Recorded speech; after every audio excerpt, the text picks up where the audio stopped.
ত্রয়োদশ সংসদের যাত্রা শুরু। জাতীয় সমস্যা সমাধানের কেন্দ্রবিন্দুতে পরিণত করা হবে সংসদকে। জন আকাঙ্ক্ষা পূরণের অঙ্গীকার প্রধানমন্ত্রীর। বিতাড়িত ফ্যাসিস্ট সরকার জাতীয় সংসদকে অকার্যকর করে ফেলেছিল।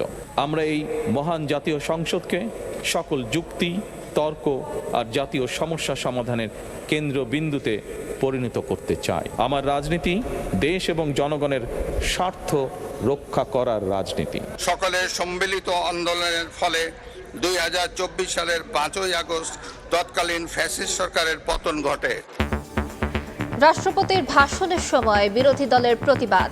সংসদ অধিবেশনের প্রথম দিনই বিরোধী দলের ওয়াকআউট। আমন্ত্রিত অতিথিবৃন্দ,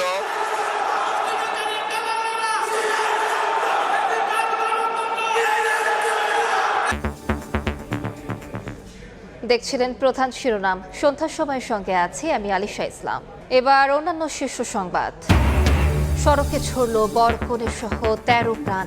বাগেরহাটে বাসের সঙ্গে সংঘর্ষে ছিন্ন ভিন্ন মাইক্রোবাস। খুলনা মেডিকেলে ভর্তি আহত দুজনের অবস্থাও আশঙ্কাজনক। পাম্পে পাম্পে গাড়ির দীর্ঘ সারি। রেশনিংয়ে পূরণ হচ্ছে না চাহিদা। কারখানা ও নৌপথে পণ্য পরিবহনে আলাদা বরাদ্দ চেয়ে চিঠি। জ্বালানিবাহী জাহাজের নিরাপত্তায় নৌবাহিনী।